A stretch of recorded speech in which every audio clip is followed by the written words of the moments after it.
Mesdames et messieurs, bonsoir. Bienvenue au troisième grand rendez-vous économique de l'année 2018.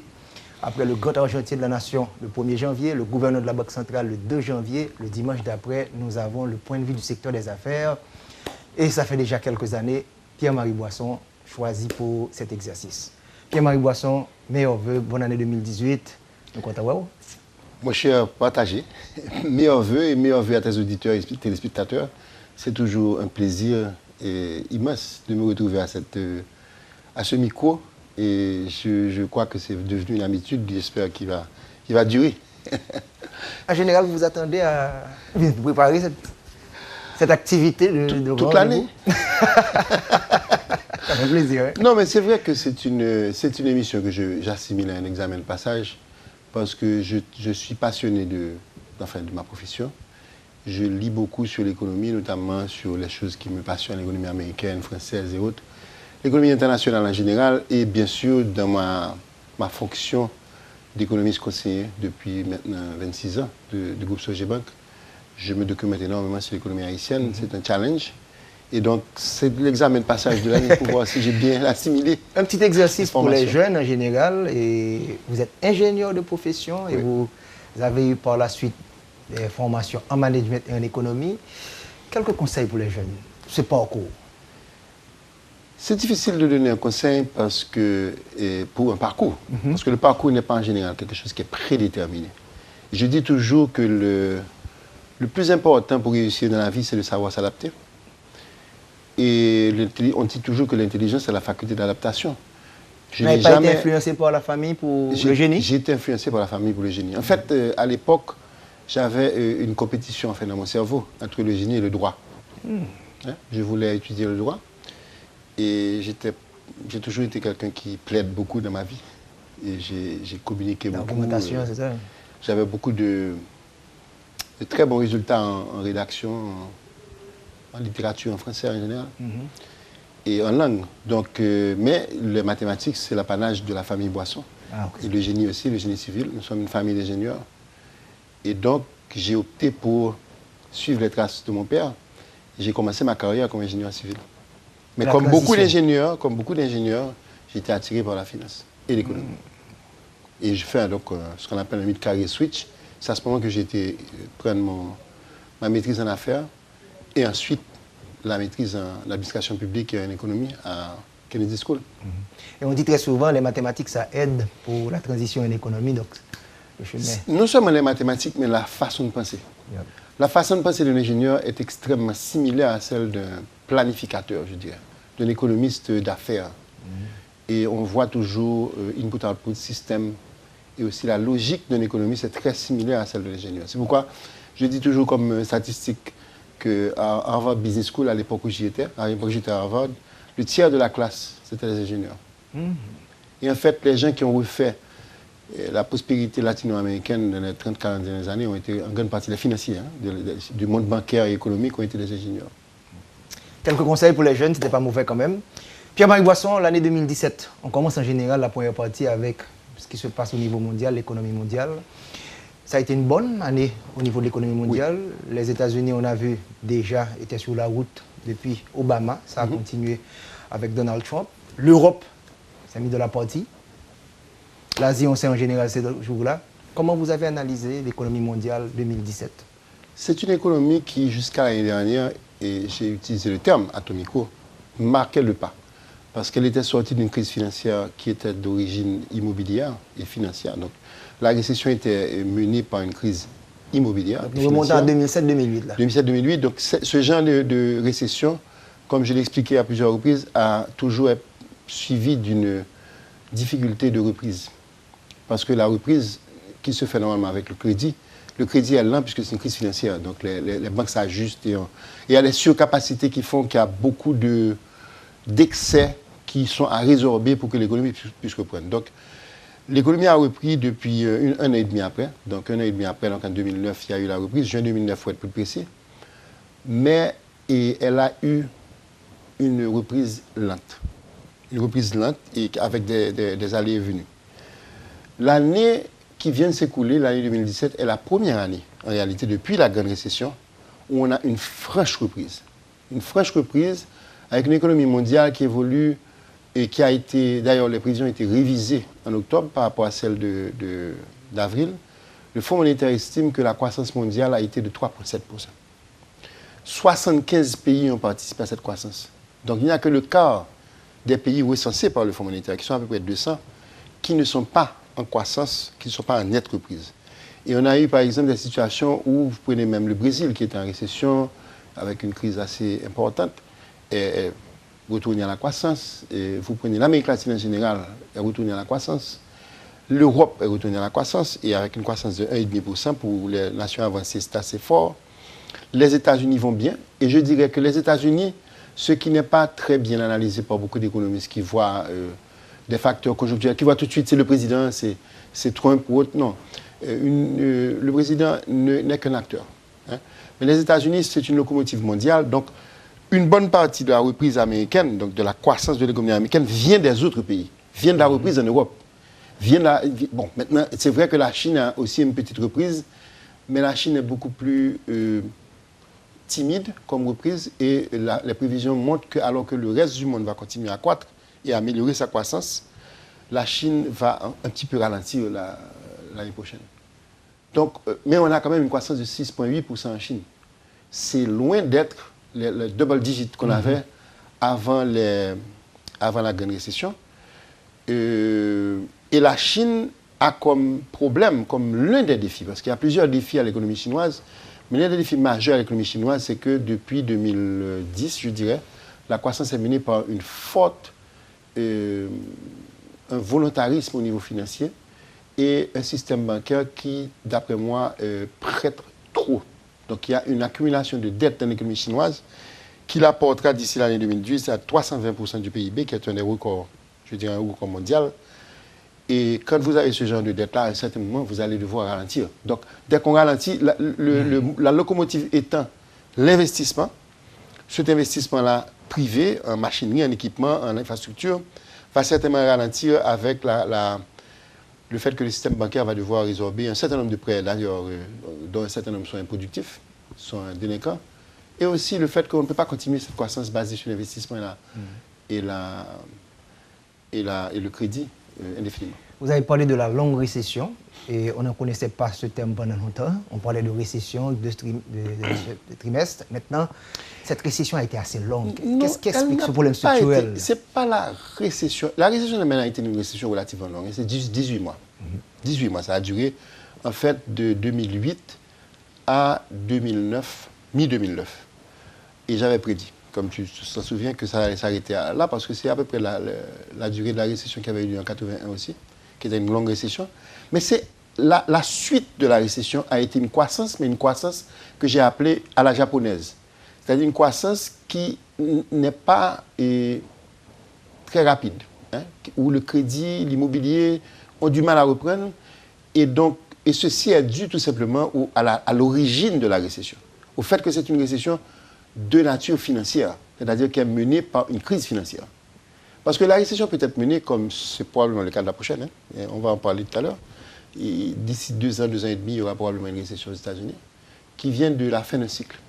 Et la fin du cycle est précipitée par des excès de production, des excès d'accumulation d'inventaire qui font qu'à un certain moment, il y a inflation, et cette inflation amène une croissance des taux d'intérêt. La croissance des taux d'intérêt ralentit l'économie. Il y a d'autres facteurs qui la ralentissent aussi, notamment le fait que les entreprises ont un petit peu surinvesti, il y a des surcapacités. Et ces excès-là font que la production ralentit et s'arrête. Et on a 2 trimestres de récession, enfin de baisse du PIB. Et on a à ce moment une récession. Et c'est ce qui probablement va se passer aux États-Unis d'ici 2019, 2020 ou plus tard. Avant d'arriver à l'économie haïtienne où l'inflation persiste, on pensait que ce concept avait disparu des grandes économies. Parce qu'en dépit de la reprise de l'économie, l'inflation est restée à un niveau très bas, la politique d'accommodation, ça n'a pas eu d'impact. Jusqu'à présent, qu'est-ce qui s'est passé dans les pays industrialisés avec ce phénomène inflationniste? Le phénomène inflationniste n'est pas... La plupart des pays avancés, des grandes nations, n'ont pas une inflation très forte. Au contraire, ils ont une tendance à avoir une inflation trop faible. Quand on prend le cas des États-Unis, par exemple, il y a 2 ans, pratiquement on avait une croissance nulle, 0,1%, 0,2%.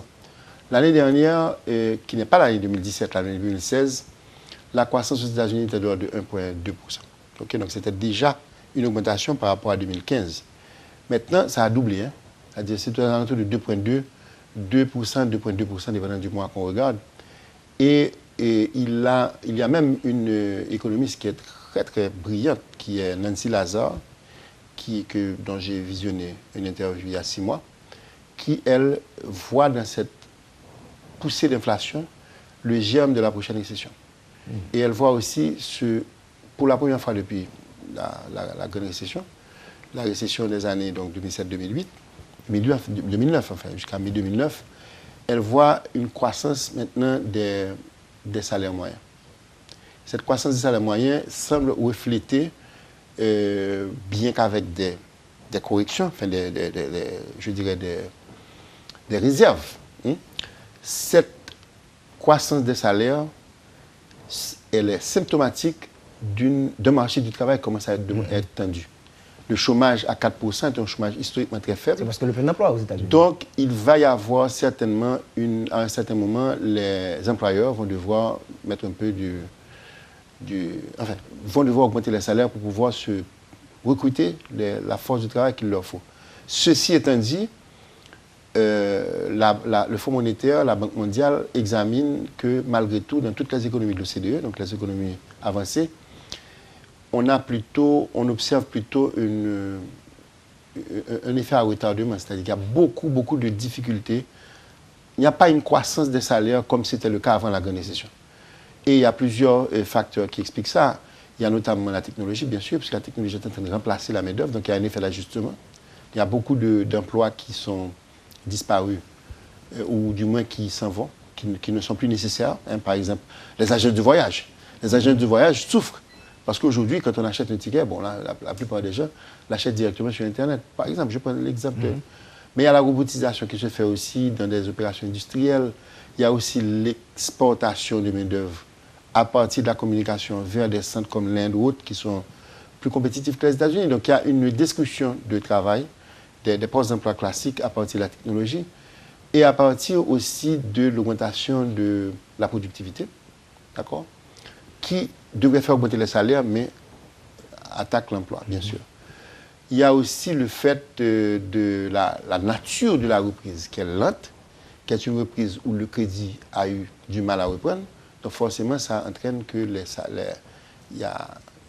salaires n'ont pas repris comme ils auraient dû reprendre à partir de les États-Unis, la reprise. Grand partenaire d'Haïti au niveau commercial et dans les échanges, qu'est-ce que ça voudrait dire le retour à l'inflation, une augmentation des taux d'intérêt qui va s'en suivre automatiquement avec la Banque centrale américaine? Quel impact qu'on pourrait avoir ici? Le premier impact que vous allez avoir, c'est, encore une fois, pour répéter Nancy Lazare, dès qu'il y aura une inflation qui commence à excéder de plus en plus la barre des 2%, ce qui est le cas déjà, vous allez avoir une tendance à la Banque centrale, puisqu'il y a eu énormément de liquidités à avoir été injectées dans l'économie après la grande récession.